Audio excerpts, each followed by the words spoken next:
Hello everyone. तो जैसा कि हमने पिछले लेक्चर में अपने पढ़ा था चैप्टर 2 का types of research in anthropology, evidences, testing, explanations, studying the distant past. तो आज हम एक नया यूनिट शुरू कर रहे हैं, यूनिट 2 ह्यूमन इवोल्यूशन। इसमें हम पढ़ेंगे कि ह्यूमन का इवोल्यूशन कैसे हुआ, जेनेटिकली, साइंटिफिकली, बायोलॉजिकली। इसमें हम डिटेल व्यू में पढ़ेंगे कि कैसे कैसे इनहेरिटेंस स्टार्ट होती है, कैसे हमारा ह्यूमन का इवोल्यूशन हुआ, तो आखिर कैसे हुआ, क्या क्या जेनेटिक में चेंजेस आए, इन सब के बारे में फैक्ट्स हम पढ़ेंगे। तो आज के हमारे 3 टॉपिक्स हैं ज़्यादातर। चैप्टर 3 हमारा जेनेटिक्स एंड इवोल्यूशन।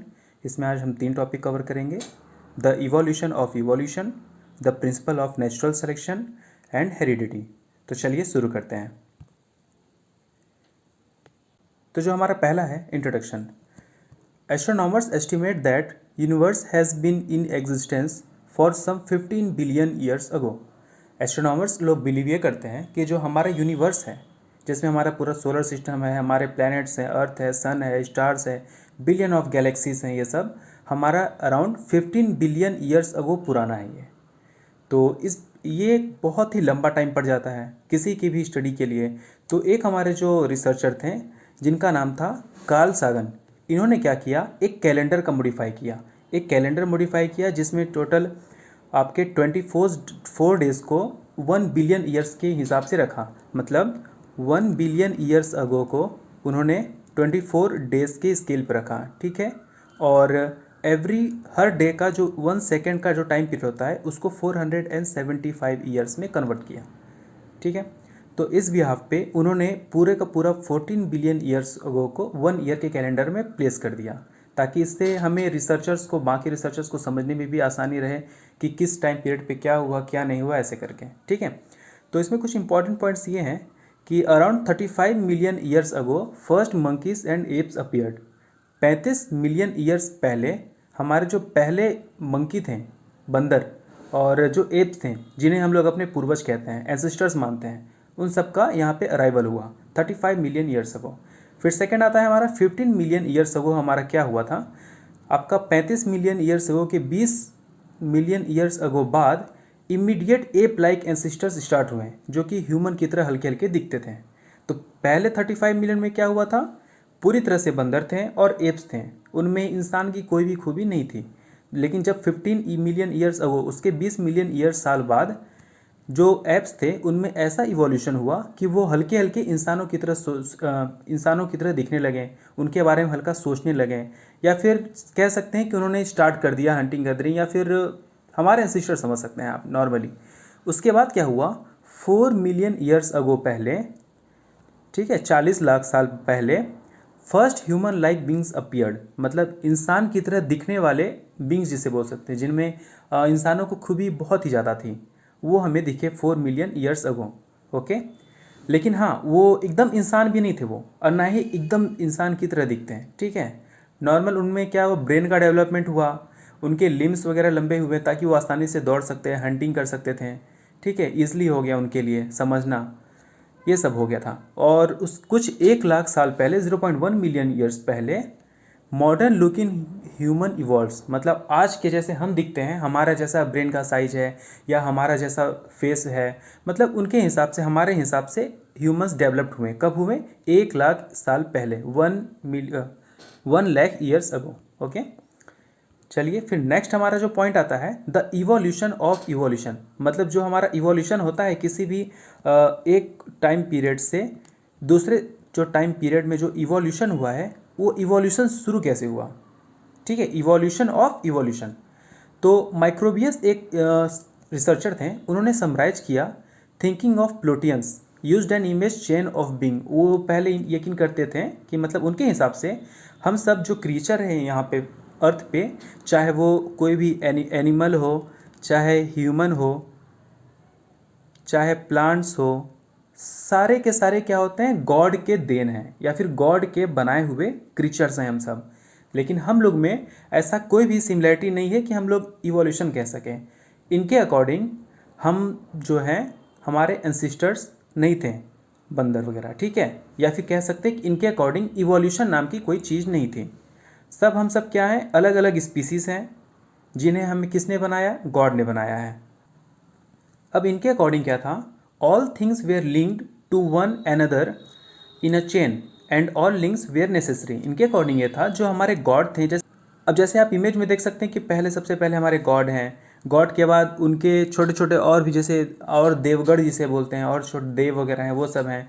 उनके बाद अर्थ में जैसे प्लांट वगैरह को आप देख सकते हैं कि प्लांट्स शुरू हुए हैं, प्लांट के बाद फिर छोटे छोटे पक्षियाँ शुरू हुई, पक्षियाँ, फिर धीरे धीरे जानवर, धीरे धीरे फिर एनिमल्स हुए, एनिमल्स के बाद फिर ह्यूमंस हुए। तो इन सब क्या है, एक बराबर चेन में बंधे हुए हैं। इन सब के जो चेन के पीछे कोई भी लिंक ब्रोकन नहीं है, सारी की सारी पूरी तरह से चेन में बनी हुई है। ठीक है। Idea of studies of natural history stimulated the development of idea of evolution. अब जैसे ये इस पे बिलीव तो नहीं करते थे कि इवोल्यूशन की नाम की भी कोई चीज़ होती है, उनको बस ये लगता था सारी स्पीसीज़ अलग अलग हैं और हर एक या दो स्पीसीज़ के बीच में ऐसी कोई सिमिलैरिटी नहीं है कि उनके से मतलब इवोल्यूशन कुछ हुआ हो। उनके अकॉर्डिंग ये था कि गॉड ने हम सारी स्पीसीज़ को बनाया है।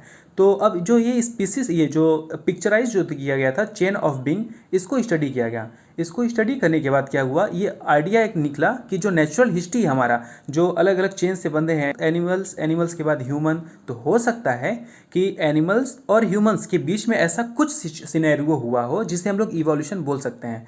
जैसे कि एप्स अगर हैं, पहले मंकीज़ थे, मंकीज़ बिल्कुल 4 पैर थे, 2 पैर पे जल्दी चलते नहीं थे, वो आसानी से दौड़ते थे।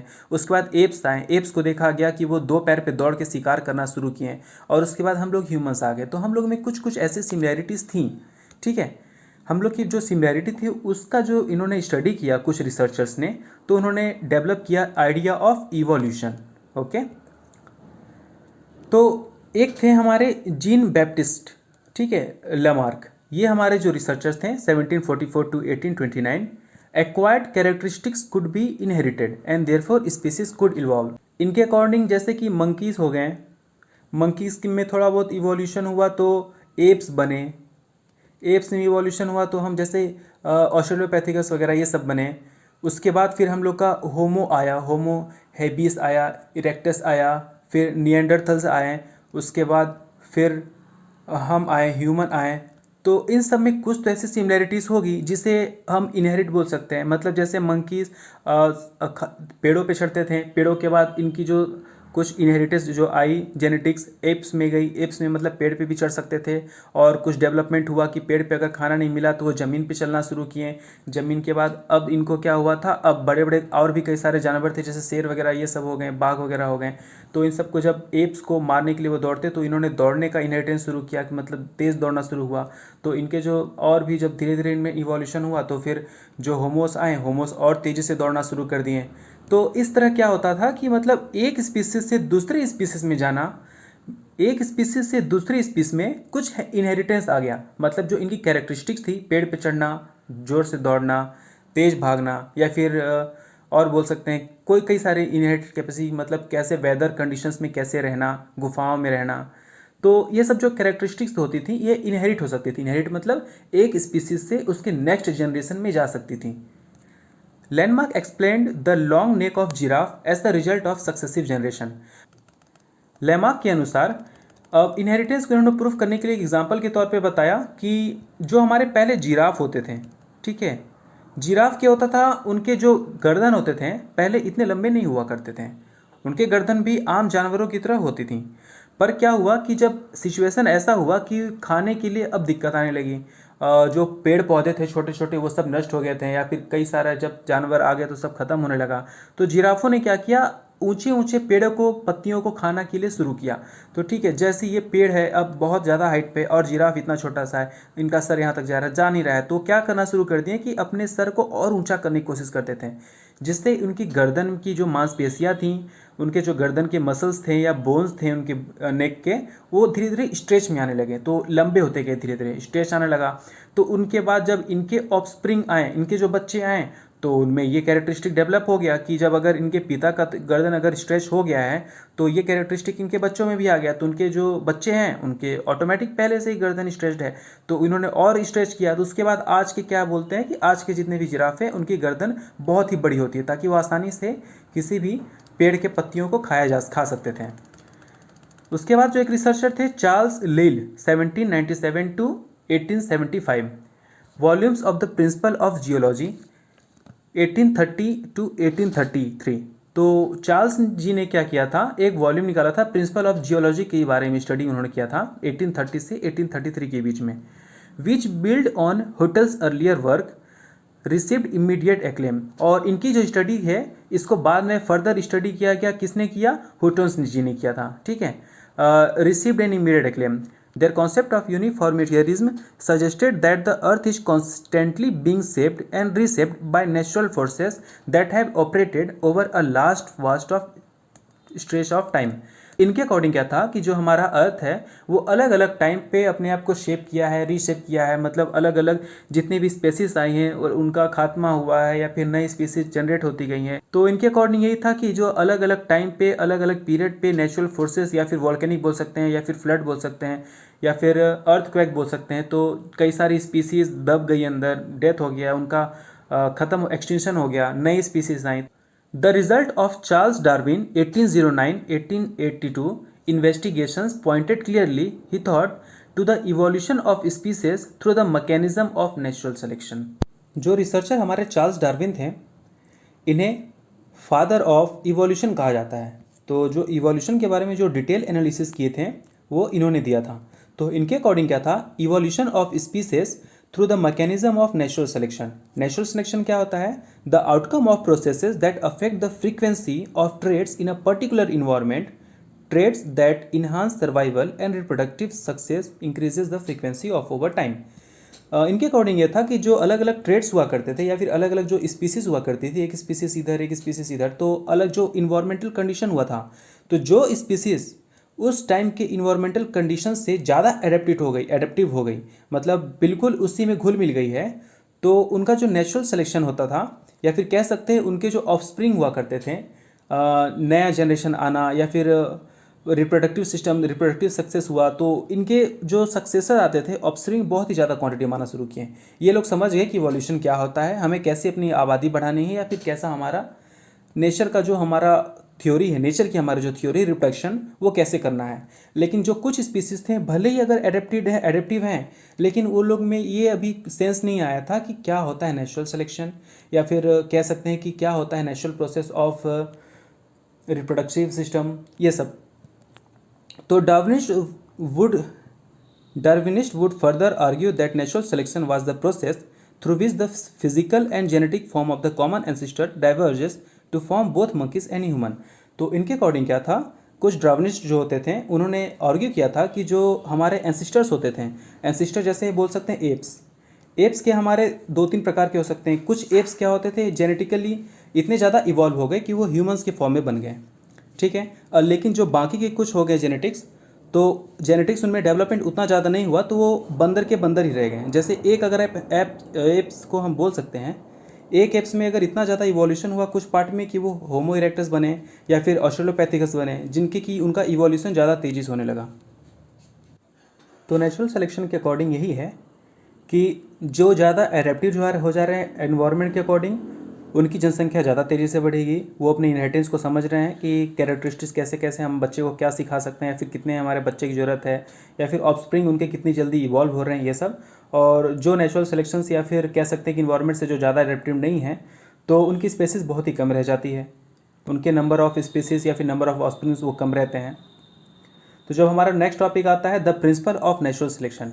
नेचुरल सिलेक्शन करने का जो मेन प्रिंसिपल क्या है, ओके। तो natural selection is the main process that increases the frequency of adaptive traits through time. The operation of natural selection involves 3 conditions और प्रिंसिपल। तो नेचुरल सिलेक्शन वो प्रोसेस होता है जो कि नंबर ऑफ फ्रीक्वेंसीज को एडेप्टिव ट्रेट्स के frequency of adaptive traits को इंक्रीज करता है, उसको दर्शाता है, ठीक है। The operation of natural selection involves this 3 conditions. पहला होता है वेरिएशन, मतलब एक इन्वायरमेंट में जो अलग अलग स्पेसीज होती हैं उनमें क्या क्या वेरिएशंस होते हैं, ठीक है। और दूसरा जो पार्ट आता है वो हेरिटेबिलिटी होता है कि एक जो हमारा पेरेंट होगा उसके जो ऑफस्प्रिंग होंगे, ऑफस्प्रिंग में क्या क्या इनहेरिटेंस आएगा या फिर उसकी क्या क्या कैरेक्टरिस्टिक जो होगी ऑफस्प्रिंग में डेवलप होगी या कौन सी कैरेक्टरिस्टिक उसमें डेवलप नहीं होगी, ये सब होता है हेरिटेबिलिटी। अगर ये तेज़ दौड़ता है तो उसका बच्चा भी तेज़ दौड़ेगा, ये सब के बारे में जो होती है कैरेक्टरिस्टिक होती है जो वो हेरिटेबिलिटी में आती है। जो थर्ड पार्ट होता है हमारा डिफरेंशियल रिप्रोडक्शन सक्सेसेस। इसके अकॉर्डिंग क्या होता है कि आप देख सकते हैं यदि कोई इन्वायरमेंट जो है, इन्वायरमेंट के प्रति जो एक स्पेसीज वो बहुत ही ज़्यादा अगर एडेप्टिव है और एक जो स्पेसीज होगा वो बहुत ही कम एडेप्टिव होगा, तो जो ज़्यादा एडेप्टिव होगा इन्वायरमेंट से वो ज़्यादा ऑफस्प्रिंग प्रोड्यूस करेगा और जो कम होगा वो कम प्रोड्यूस करेगा। तो ये जो डिफरेंसेस जो आते हैं इन सब में रिप्रोडक्शन सक्सेसेस में, इसी को हम लोग डिफरेंशियल रिप्रोडक्शन सक्सेसेस इसी को हम लोग डिफरेंशियल रिप्रोडक्शन सक्सेसेस कहते हैं। अब इसमें कुछ दो इंपॉर्टेंट पॉइंट्स है। एडेप्टिव ट्रेड्स, एडेप्टिव ट्रेड्स मतलब जो एडेप्ट करना, किसी चीज़ को एडेप्टिव हो गए हैं, ठीक है।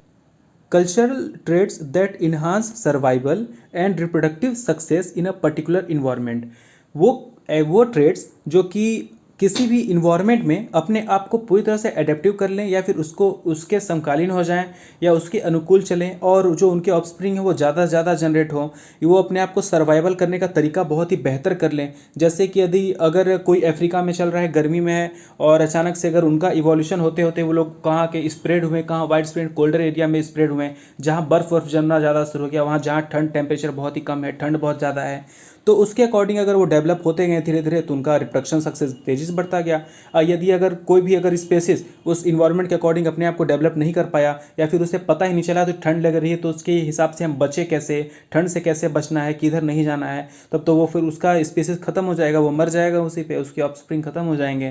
कहते हैं ना कि कहीं अगर जाना हो किसी को, तो अगर ट्रेन से जाना है, मान लीजिए अगर किसी को अगर यहाँ से दूसरे शहर जाना है तो ट्रेन की पटरी देखी, तो जो ज़्यादा एडेप्टिव होगा, जो ज़्यादा जानकार होगा, ट्रेन के ऊपर चढ़ जाएगा और बिना चले पहुँच जाएगा, और जो कम एडेप्टिव होगा उसको लगता है कि हम सीधे सीधे ट्रेन की पटरी पे चल चल के जाएंगे, और पता चला वो ट्रेन पे चल रहा है और पीछे से ट्रेन आई उसको उड़ा दी, तो उसकी तो पूरी कहानी ख़त्म, उसकी नस्ल ही ख़त्म। तो जो ज़्यादा तो कहने का मतलब यही है कि तो जो ज़्यादा एडेप्टिव होगा इन्वायरमेंट के प्रति या फिर जो ज़्यादा नॉलेजेबल होगा, वो उसका रिप्रोडक्शन सक्सेस तेजी से बढ़ेगा, ऑफस्प्रिंग ज़्यादा होंगे और उसकी जो फैमिलीज होगी या जो स्पीसीज होगी वो अच्छे से स्टेबल रहेगी, बढ़ती रहेगी, उसको कभी भी ख़त्म नहीं होगी उसकी। और एक जो आता है मेल एडेप्टिव ट्रेड्स, जो ये cultural traits that diminish the chances of survival and reproduction in particular environment. तो इसका मतलब वही है कि अगर किसी इन्वायरमेंट में कोई स्पीसीज अपने आप को पूरी तरह से एडेप्टिव नहीं कर पाई है तो वो उस इन्वायरमेंट की वजह से अपने आप को, इन्वायरमेंट की वजह से उसको खतरा होने लगता है और उसकी डेथ शुरू हो जाती है और ऑफस्प्रिंग उसके ज़्यादा जनरेट नहीं हो पाते हैं, ठीक है। तो इसका मतलब यही है सब। अब जो हमारा जो नेक्स्ट पॉइंट आता है, choking may be very maladaptive for any animal yet all vertebrates are capable of choking because their digestive and respiratory system cross in the throat. अब जो चोकिंग होता है, चोकिंग मतलब जैसे अगर कोई कुछ खा रहा है तो गले में अटक जाना, क्यों? क्योंकि देखो ये हमें तो पता है, हम इतने ज़्यादा इवॉल्व हो चुके हैं कि अगर हम कुछ खा रहे हैं तो उस टाइम आराम से खाएं, बातें ज़्यादा ना करें ताकि एयर का फ्लो ज़्यादा ना हो, ठीक है। और यदि अगर हम बात कर रहे हैं तो उस टाइम आराम से बातें करें। हमें ये पता है कि जो हमारी गले की जो नली है, थ्रोट है, जो हमारा गला है, उसमें एक ही पाइप है, विंड पाइप, जिसके थ्रू हम खाना भी खाते हैं, खाना खाते हैं तो हमारा स्टमक में जाता है, और अगर हम सांस लेते हैं तो वो लीवर में जाता है, ठीक है, या फिर फेफड़ों में जाता है। तो इसका मतलब यही है कि अगर हम एडेप्टिव हो चुके हैं कि हमारा थ्रोट एक है जिससे दो काम होते हैं, तो उसके हिसाब से हम अपना काम करेंगे कि हम उस टाइम बात खाना दोनों एक साथ ना करें कि पता चला गले में अटक गया। लेकिन जो स्पेसीज हमारे जो एंसिस्टर होते थे उनमें क्या होता था, अगर जो ज़्यादा इवॉल्व हैं, जो ज़्यादा नेचुरल सिलेक्शन से ज़्यादा ही एडेप्टिव हो गए इन्वायरमेंट से, या फिर उनको पता चल गया कि कैसे खाते हैं, तो वो सही तरीके से खाते थे। लेकिन कुछ जो होते थे, जो ज़्यादा इवॉल्व नहीं हुए थे, जिनके ब्रेन्स ज़्यादा डेवलप नहीं होते थे, तो वो अटक जाते थे उसी में, और उसी में उनकी दम घुटने से डेथ हो जाती थी, ठीक है। The traits is a genetic legacy of some ancestral organism. तो ये भी जो ट्रेट है हमारा जो चोकिंग का है, ये भी हमारा जेनेटिकली मिला हुआ है, जो हमारे पूर्वज हुआ करते थे उनके थ्रू ही मिला है। With environmental change different traits become adaptive. अब इन्वायरमेंट चेंज की वजह से अलग अलग जो ट्रेड्स थे या फिर अलग अलग जो स्पीसीज थी वो एडेप्टिव होती गई हैं। जैसे कि अगर कोई गर्मी में था, जैसे बोल सकते हैं अगर सहारा डेजर्ट जैसे हो गया, अफ्रीका में जो रह रहे थे वो उधर ज़्यादा गर्मी थी तो उसके हिसाब से एडेप्टिव हो गए, धीरे धीरे उनका इवोल्यूशन हुआ, तो वो अलग अलग, जैसे ये अफ्रीका में थे तो ये इवॉल्व हुए, किधर हो गए, ये इधर यूरोप में चले गए, यूरोप के बाद रसिया, कुछ अमेरिका, नॉर्थ अमेरिका, तो अगर इधर चले गए यूरोप साइड तो उधर अब ठंड पड़ने लगी, ठंड की वजह से उनका अब दिक्कत होने लगा, तो अगर वो उधर कुछ लोग एडेप्टिव हो गए, और कुछ लोग जो इधर रहे तो वो गर्मी के अकॉर्डिंग एडेप्टिव हो गए, जो एशिया में गए तो ह्यूमिडिटी या फिर जो नॉर्मल टेम्परेचर हो गया उसके हिसाब से एडेप्टिव हो गए। तो जो अलग अलग जो ट्रेड्स हैं वो अलग अलग इस लोकेशन पे जाने के बाद अपने अपने इन्वायरमेंटल कंडीशंस के थ्रू उनके हिसाब से एडेप्टिव हो गए हैं, ठीक है।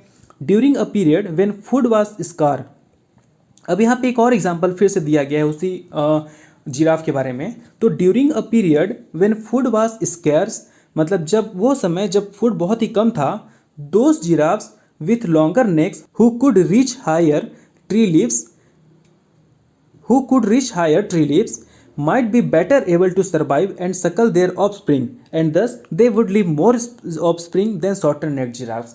तो जैसे कि पहले अगर हमारा जब फूड बहुत ही कम हुआ करता था उस टाइम, मतलब नीचे के पेड़ पौधे सब खत्म हो गए थे, तो बड़े बड़े जो पेड़ थे वहाँ से पत्तों को खाने के लिए जो जिराफ एडेप्टिव हो गए थे। कुछ जिराफ की गर्दन जो थी ज़्यादा लंबी थी और कुछ जो जिराफ हो गए उनकी गर्दन बहुत ही छोटी हुआ करती थी, तो ऊपर नहीं पहुँच पाते थे। तो ये क्या करते थे, अब पत्तों को आराम से खा सकते थे जो जिनके गले लंबे थे, और अपने जो इनके जो ऑफस्प्रिंग हो गए उन सबको भी आसानी से वो लोग तोड़ के खिला देते थे।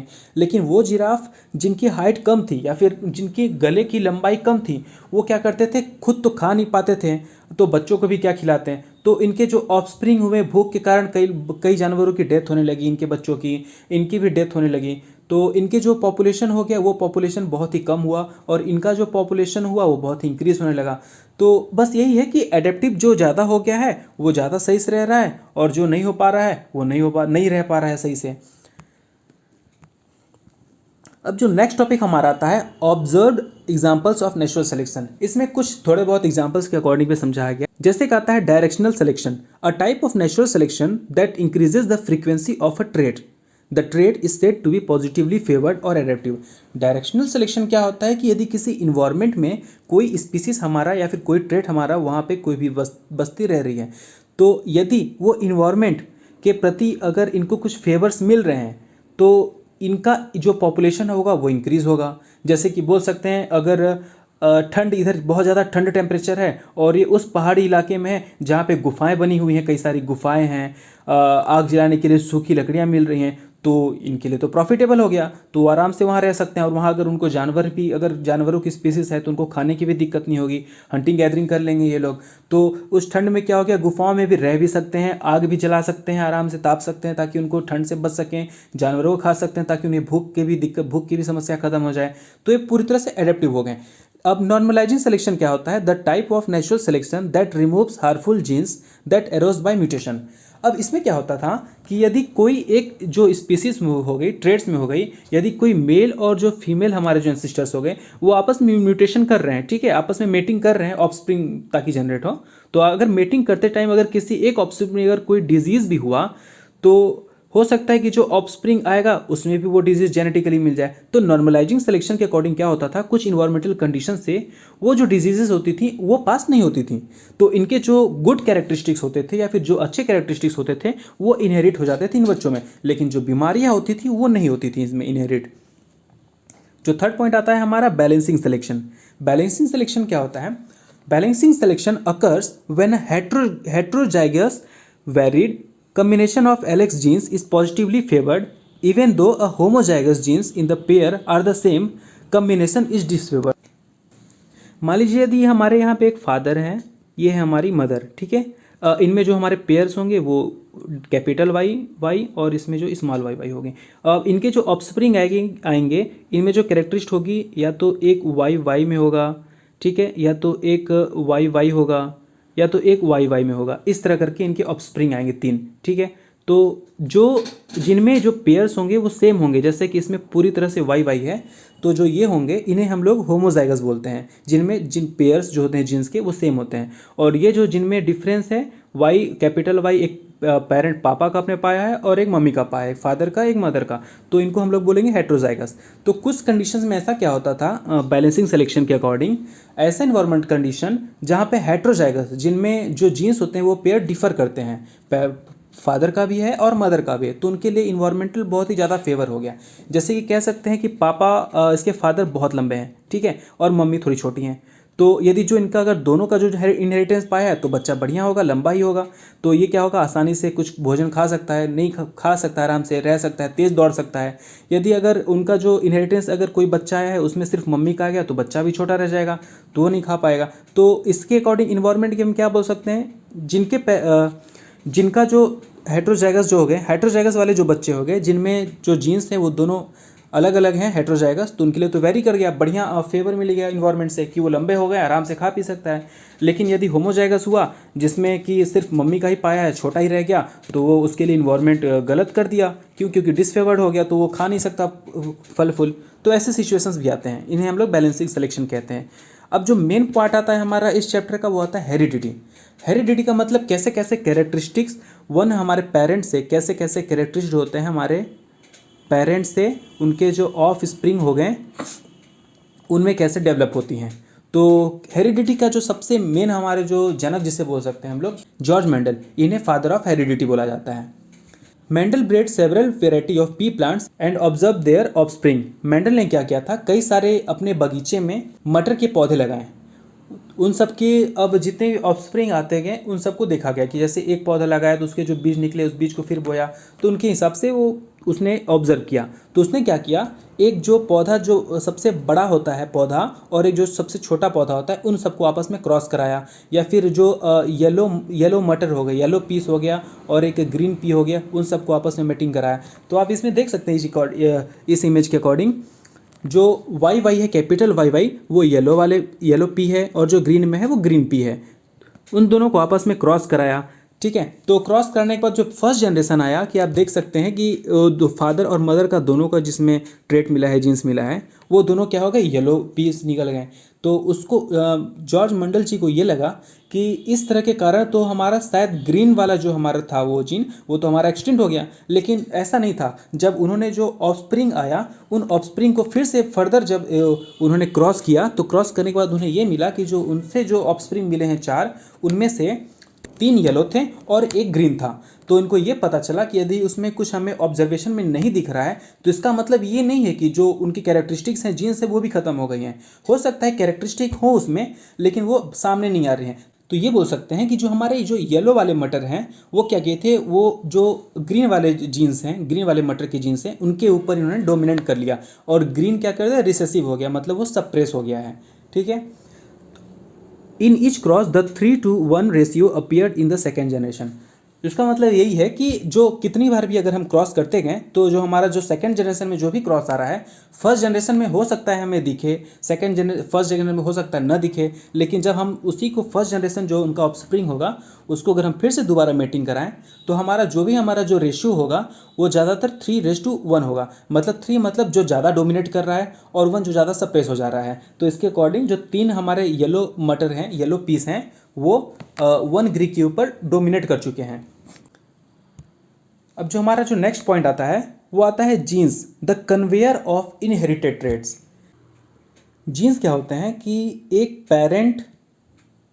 पेरेंट से और उनके जो ऑफ स्प्रिंग होंगे उनके बीच में जो कैरेक्टरिस्टिक्स को जो ट्रांसफ़र होता है, कैरेक्टरिस्टिक कैसे पेरेंट से ऑफ स्प्रिंग में जा रहा है, इसको डिसाइड करता है। तो जीन्स का क्या काम, इनको हम लोग क्या बोल सकते हैं, कन्वेयर ऑफ इनहेरिटेड ट्रेड्स। ठीक है, Mendel's unit of heredity were what we now call genes unit occurred in pair of each trait. जो मेंडल जीन्स क्या होता है, वो मेंडल यूनिट ऑफ हेरिडिटी होता है, हेरिडिटी की जो एक यूनिट होती है उसे बोलते हैं, या फिर केमिकल यूनिट ऑफ हेरिडिटी। ठीक है, तो जो हेरिडिटी होती है एक पेरेंट से जो दूसरे उनके ऑफस्प्रिंग में जाती है उसी का जो यूनिट होता है उसको हम लोग जीन्स बोलते हैं। ये हमेशा ज़्यादातर पेयर्स में रहता है, ये हमेशा पेयर में ही रहेगा, जो जीन होगा वो हमेशा पेयर्स में ही रहेंगे, आपस में अलग नहीं रहते हैं। Offspring inherited 1 pair from each parent. यदि एक पेरेंट है जो फादर है, फादर में 2 होगा पेयर, मदर में भी 2 पेयर होगा, तो जो इनके जो बच्चे आएंगे ऑफस्प्रिंग, एक पेयर इनका लेगा और एक पेयर इनका लेगा। ठीक है, सिंगल पेयर से कभी नहीं हो पाएगा। मेटिंग भी वैसी होती है, ऑफस्प्रिंग तभी आते हैं जब इन दोनों के जो पेयर्स होते हैं आपस में मेट करते हैं। तो इनका एक पेयर, इनका एक ट्रेड और इनका एक ट्रेड आपस में होगा तो इसका पेयर बनेगा। अलग से कभी नहीं होता कि सिर्फ पेरेंट का हो, सिर्फ फादर का हो या सिर्फ मदर का हो, ऐसा कभी नहीं हो सकता। इन दोनों के एक एक ट्रेड जरूर आएगा, वो एक एक genes. Each member of gene pair or group is called alleles. ठीक है, तो हर एक जो मेंबर होगा जीन का उसका जो पेयर होता है, एक पेयर को हम लोग एलेल बोलते हैं। इफ 2 जीन्स और alleles for a trait are same the organism is homozygous. जैसे कि बोल सकते हैं यहाँ पे आपको बताता हूँ, जैसे फादर में क्या होता है, फादर में कैपिटल वाई है, मदर में स्मॉल वाई है। तो ये हमें पता है कि जो हमारा ऑफस्प्रिंग आएगा एक इनका लेगा एक इनका लेगा। यदि उसने इनका कैपिटल वाई लिया और ये स्मॉल वाई लिया, ठीक है, तो ये क्या हो जाएगा, आप बोल सकते हैं इनको हेट्रोजाइगस।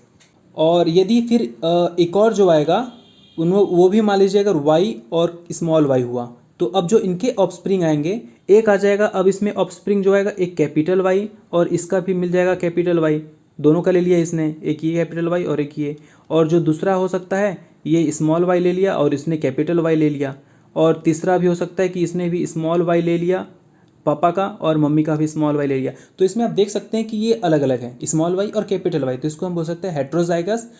और जिसने सेम लिया है, जिनका जीन सेम है, फादर का भी कैपिटल वाई ले लिया है और अपने मदर का भी कैपिटल वाई ले लिया, तो ये दोनों जीन्स क्या है, सेम हो गए, तो इनको हम लोग होमोजाइगस बोलेंगे। इनको होमोजाइगस, और जो डिफर हुए जीन्स तो उनको हेट्रोजाइगस। तो अब जो हमारा नेक्स्ट पॉइंट आता है, the genes of higher organisms are located on rope like bodies called chromosomes.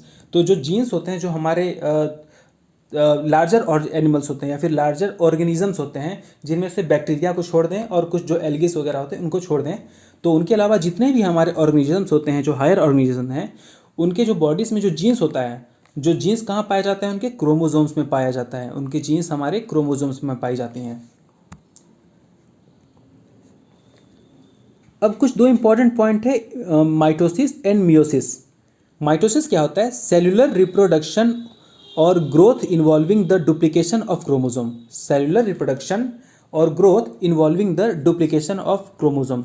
तो इसमें क्या होता है कि जब कोई भी हमारा जीन्स हमारे पास मिल रहा है, या फिर एक क्रोमोसोम के अंदर जो भी हमारा जो जीन्स है अलग अलग, वो आपस में कैसे डिवाइड हो रहे हैं या कैसे उनका जो डुप्लीकेशन हो रहा है, वो माइटोसिस कहलाता है रिप्रोडक्शन के लिए। फॉर एग्जांपल आप इसमें इमेज में देख सकते हैं, जो हमारा पहला वाला नंबर है उसमें हमारे अगर एक जीन ये है और एक जीन ऐसे करके है, तो जो इसके में अब जो रिप्रोडक्शन करने के लिए हमारा सबसे इंपॉर्टेंट क्या है, इनमें डुप्लीकेशन हो। तो डुप्लीकेशन के लिए जो डुप्लीकेट अपने आप को करेगा रिप्लिकेट, और ये भी एक डुप्लीकेट करेगा अपना दूसरा बनाएगा, तो इस जो प्रोसेस को हम लोग क्या बोल सकते हैं, माइटोसिस बोल सकते हैं।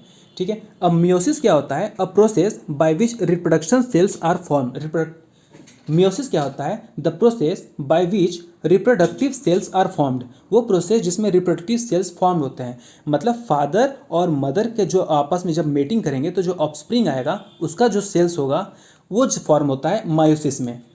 इन this process of division the number of chromosomes in the newly formed cell is reduced by half, so that when fertilization occurs the resulting organism has the normal number of chromosomes appropriate to its species rather than double that number। तो इसमें बहुत ही अच्छी point लिखी गई है कि जैसा कि आप जब जानते हैं कि जो हमारे क्रोमोसोम्स होते हैं या फिर जो हमारे पेयर्स होते हैं, ह्यूमन बींग्स में कितने होते हैं, 23 पेयर ऑफ क्रोमोसोम्स होते हैं। ठीक है, मतलब 23 जोड़ी होती हैं क्रोमोसोम्स की। अब जैसे कि आप देख सकते हैं कि जो फादर होंगे और एक हमारी जो मदर हैं, अब ये एडल्ट हो चुके हैं अच्छे से, तो इनमें भी हमारे 23 पेयर होंगे क्रोमोसोम के, इनमें भी 23 पेयर होंगे क्रोमोसोम से, या फिर नॉर्मली बोल सकते हैं तो 46 क्रोमोसोम्स इसमें है, इनमें भी 46 क्रोमोसोम है। लेकिन जब इनकी ऑफस्प्रिंग आएंगे, जब सेल डेवलप होगा, तो इनके में क्या होगा, जो इनका फादर का जो सेल होगा वो उनमें सिर्फ और सिर्फ इनके हाफ पेयर आएंगे, मतलब सिर्फ 23 क्रोमोसोम्स आएंगे। 46 में से 23 क्रोमोसोम इसमें रहेंगे, और जो मदर की तरफ से जो आता है सेल से, वो उसमें भी 23 क्रोमोसोम्स टोटल होंगे 46 में से। ओके, इससे ये होगा कि जब ये आपस में जब मिक्स होंगे तो 23 और 23 टोटल 46 क्रोमोसोम्स हो गए, जो कि हमारा 23 पेयर बना दिया है कंप्लीट। तो इससे ये होगा कि जो हमारा नॉर्मल ह्यूमन का जो 23 क्रोमोसोम्स है वो भी मेंटेन रहा, और हमारा जो नया सेल ऑर्गेनिज्म जो डेवलप हो गया, रिप्रोड्यूस हो गया, वो भी हो गया। अगर ऐसा होता कि पूरी तरह से 23 पेयर इसमें भी चला जाए, इसमें भी हो जाए, तब तो गलत हो जाएगा, क्योंकि जो इसमें 23 पेयर होने की जगह यहाँ पे 46 पेयर हो जाएगा, तो आप समझ सकते हैं क्रोमोसोम्स कितना ज़्यादा बढ़ जाएगा। तो ह्यूमंस के लिए वो गलत हो जाएगा, ह्यूमंस के स्टडी के अकॉर्डिंग गलत हो जाएगा वो। तो इसलिए क्या होता है कि जब कोई भी सेल्स आपस में प्रोड्यूस होते हैं फादर के साइड से, उसके रिड्यूस हो जाते हैं, हाफ पे आ जाते हैं, और मदर से भी जो सेल्स के लिए आते हैं बनने के लिए, वो भी हाफ हो जाते हैं। तो जब हाफ और हाफ आपस में मिलते हैं तो एक नॉर्मल नंबर डेवलप हो सकते हैं। अब जो हमारा जो नेक्स्ट पॉइंट आता है वो आता है DNA, deoxy ribo nucleic acid. DNA को हम लोग यूनिट ऑफ लाइफ भी बोलते हैं। A long 2 standard molecule in the gene that directs the makeup of an organism according to the instruction in its genetic codes। अब जैसे कि आप सबको पता है कि जो हमारे पेरेंट्स हैं, पेरेंट्स से जो ऑफस्प्रिंग आएंगे हमारे पेरेंट्स से, तो उनमें जो कैरेक्टरिस्टिक्स होती हैं वो हेरिडिटी के थ्रू इसमें चली जाती है, जीन्स के थ्रू चली जाती है। लेकिन वो कैसे चली जाती है, या फिर वो क्या चीज़ है ऐसा जो डिसाइड करता है कि इसमें ये बच्चा जो है, अगर फादर लंबा है लेंथ में और जो लॉन्ग है और जो मदर है वो शॉर्ट है, तो वो कौन सा सिस्टम ऐसा है कि जो इसको डिसाइड करेगा कि जो ऑफस्प्रिंग आएगा वो या तो लंबा होगा या तो शॉर्ट होगा। ठीक है, तो वो क्या ऐसा कोड है या क्या वो कौन चीज़ है ऐसी जो प्रोवाइड करती है इन्फॉर्मेशन की जो ऑफस्प्रिंग आए वो डिसाइड करे कि नहीं वो लंबा हो या फिर नहीं वो छोटा ही होना चाहिए या फिर वो गोरा हो या काला हो, इस हिसाब से। तो वो जो चीज़ हमारा इन्फॉर्मेशन कौन प्रोवाइड करता है, डीएनए। इसके बारे में डीएनए ये है कि a long two stranded molecule in genes that directs, जो कि डायरेक्ट करता है makeup of an organism according to the instruction in its genetic codes. DNA के अंदर जो जेनेटिक्स कोड होती हैं, डीएनए के अंदर जो जेनेटिक्स कोड होती हैं वो क्या करती हैं, डायरेक्ट करती हैं कि जो हमारा जो नया सेल फॉर्म हो रहा है उसका मेकअप कैसा होगा या फिर वो कैसा बनेगा, वो लॉन्ग बनेगा, वो शॉर्ट बनेगा, ये सब। ठीक है, तो अब इसमें आप ड्राइंग में भी देख सकते हैं कि जो हमारे क्रोमोसोम्स हैं, क्रोमोसोम्स में जो डीएनए होते हैं इस तरह होता है, आपस में डीएनए डिवाइड होती हैं। तो 1953 James Watson and Francis Crick, दो जो रिसर्चर थे, propose that DNA is long two stranded molecule shaped like a double helix. Helix क्या होता है, जो कोई भी अगर एक वायर इस तरह आपस में मुड़ा हुआ है वो होता है हेलिक्स। ठीक है, जेम्स वाटसन और फ्रांसिस क्रिक 1953 में प्रपोज किए थे कि डीएनए एक लंबा होता है, लॉन्ग टू स्टैंडर्ड, मतलब इसमें दो वायर टाइप का होते हैं जो कि हेलिक्स के फॉर्म में कन्वर्टेड होती हैं। ठीक है, तो दो जॉइंट रहेगा, एक ऐसे ऐसे जाएगा और एक समझ लीजिए बिल्कुल इस तरह जाएगा।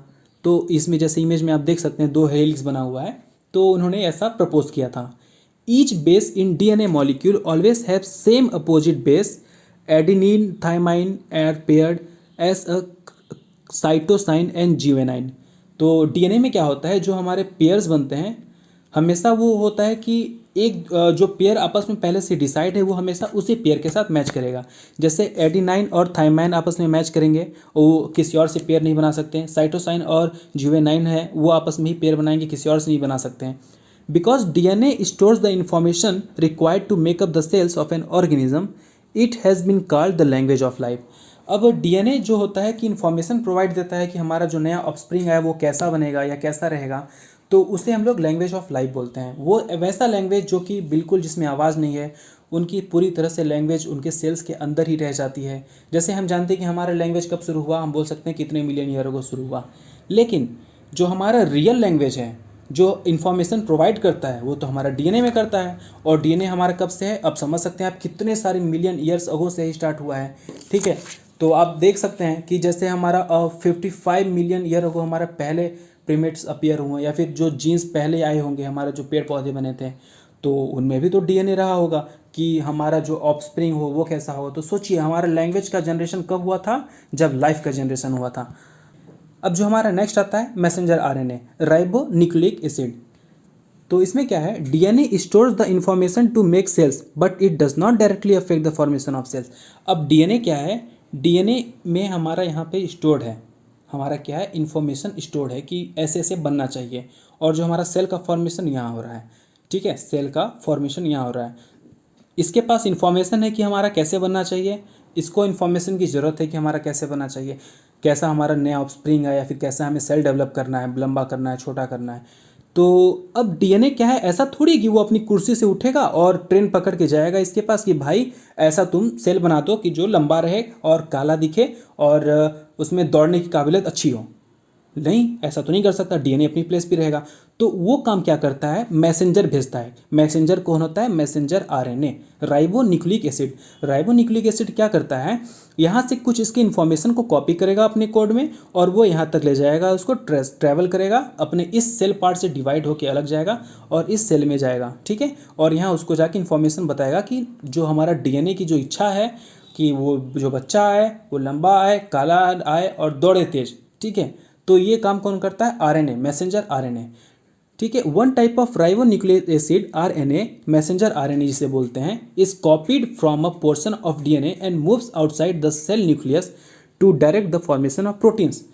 तो जो डीएनए होता है, डीएनए में ही कुछ पार्ट्स होते हैं कि जिसमें कि डेटा कॉपीड रहता है। डीएनए में भी अगर कोई इन्फॉर्मेशन है तो उसका भी एक पार्ट ऐसा होता है जहाँ पे सेम इन्फॉर्मेशन कॉपीड रहती है, और वही इन्फॉर्मेशन जहाँ कॉपीड रहती है उसको हम लोग आरएनए बोलते हैं। तो वो क्या करता है, वो न्यूक्लियस से, उस सेल के न्यूक्लियस से अलग होगा। अलग होने के बाद वो जाएगा किसके पास, जहाँ पे सेल का फॉर्मेशन होना है वहाँ पे वो बताएगा, अपनी अपनी इन्फॉर्मेशन को देगा, जेनेटिक्स कोड। उसके बाद जो प्रोटीन्स का फॉर्मेशन शुरू हो जाएगा। प्रोटीन का फॉर्मेशन शुरू होना मतलब नया जो सेल है वो फॉर्म होना शुरू हो जाएगा कि कैसा बनेगा हमारा जो ऑफस्प्रिंग आएगा। Messenger RNA is formed when a double-strand DNA molecules unwinds and forms a template from the mRNA। जैसे कि आपको पता है कि जो हमारा DNA होता है वो हेलिक्स की तरह रह रहा है, डबल हेलिक्स। और फिर उसके बाद मैसेंजर आरएनए कब बनता है, जब ये हेलिक्स आपस में अलग अलग होते हैं। जैसे इस इमेज में देख सकते हैं आप कि डीएनए में से एक हेलिक्स अलग हो गया है, तो यहाँ से जो इन्फॉर्मेशन के जो अलग अलग पार्ट, जो सोर्स बचे हुए हैं, आप देख सकते हैं कि इसमें जो हमारे एडेनिल वगैरह ये सब जितने भी हैं वो अलग हो गए हैं, अब वहाँ से टूट चुके हैं। तो वहाँ से क्या होता है, अब ये इन्फॉर्मेशन हमारे अलग होने के बाद ये कॉपीड इन्फॉर्मेशन सीधे अपने इस न्यूक्लियस से अलग होगी और कहाँ जाएगी, दूसरे न्यूक्लियस में जहाँ पे सेल का फॉर्मेशन होगा। ठीक है, तो वहाँ पे वो सेल फॉर्मेशन शुरू हो जाएगा। अब जो हमारा नेक्स्ट पॉइंट आता है वो प्रोटीन सिंथेसिस। प्रोटीन सिंथेसिस क्या होता है, अब आरएनए ने क्या किया, इन्फॉर्मेशन तो दे दिया कि हमें सेल फॉर्मेशन करो, या फिर हमें ऐसा बच्चा डिज़ाइन करो, या फिर ऐसा ऑफस्प्रिंग, ऐसा सेल डिज़ाइन करो। तो सेल डिज़ाइन करने के बाद क्या होता है, अब सेल जैसे इन्फॉर्मेशन दे दिया उसके हिसाब से प्रोटीन जनरेट होगा, प्रोटीन का डेवलपमेंट होगा। तो प्रोटीन ही तो हमारा सोर्स होता है किसका, ऑर्गेनिज्म बनने का। Once the messenger RNA is released from the DNA, it travels out of the cell nucleus and into the body of the new cell। तो अगर यहाँ पे डीएनए है, यहाँ से हमारा जो सेल होगा, यहाँ पे आरएनए हमारा यहाँ से कॉपी करेगा डेटा कॉपी करने के बाद वो जाएगा कहाँ पे, जहाँ पे न्यू सेल का फॉर्मेशन हो रहा है वहाँ पे जाएगा। ठीक है, तो अपने इस न्यूक्लियस से अलग होके ट्रैवल करता है नए न्यूक्लियस के पास। There it attaches to the structure in a cell called ribosome. यहाँ पे कुछ ये राइबोसोम रहेंगे। ठीक है, जो हमारा कौन रहेगा यहाँ पे, राइबोसोम। तो ये जो हमारा मैसेंजर जो आरएनए है यहाँ से जाएगा किसके पास, अटैच होगा राइबोसोम के पास। राइबोसोम में अटैच होकर अपनी इन्फॉर्मेशन पूरी देगा, इन्फॉर्मेशन प्राप्त करने के बाद वो राइबोसोम क्या होगा, प्रोटीन जनरेट करेगा। ठीक है, प्रोटीन जनरेट करेगा सेल्स के लिए कि क्या सेल का फॉर्मेशन कैसा होना चाहिए। DNA code copied out of the mRNA provides all the information necessary for ribosomes to build the proteins that make up the structure of organism and drive the process of life। तो जो DNA का जो information है जो कि copy हो चुका है किसमें, mRNA में, mRNA वही कॉपीड इन्फॉर्मेशन को ट्रैवल करके जाता है राइबोसोम के पास। राइबोसोम को अपने डिटेल्स पूरा देता है कि हमें सेल्स ऐसा डिवाइड करना है, जाता है राइबोसोम के पास, और वहाँ पे वो अपनी इन्फॉर्मेशन को प्रोवाइड करता है कि हमें ऐसा सेल जनरेट करो या फिर ऐसा बनाओ जो इस इन्फॉर्मेशन के अकॉर्डिंग हो। तो राइबोसोम उस इन्फॉर्मेशन को कलेक्ट करेगा, कलेक्ट करने के बाद एक्सेस करेगा, एक्सेस करने के बाद वो प्रोटीन्स को जनरेट करेगा, जैसा इन्फॉर्मेशन उसे मिला है उस बिहाफ पे वो प्रोटीन्स को जनरेट करेगा। अब प्रोटीन्स जनरेट होने के बाद जो हमारा जो सेल जनरेट हो चुका है, अब वो सेल से फिर रेप्लिकेट होंगे, रेप्लिकेट होने के बाद ऑर्गन बनेंगे, ऑर्गन बनने के बाद फिर पूरी तरह से वो ह्यूमन्स बन जाएगा। ह्यूमन बन गया, इसका मतलब वो अब इंसान बन चुका है कि कैसा कैसा उसके पेरेंट की हेरिडिटी इसमें आई है, तो वो उसके हिसाब से वो डेवलप हो जाएगा।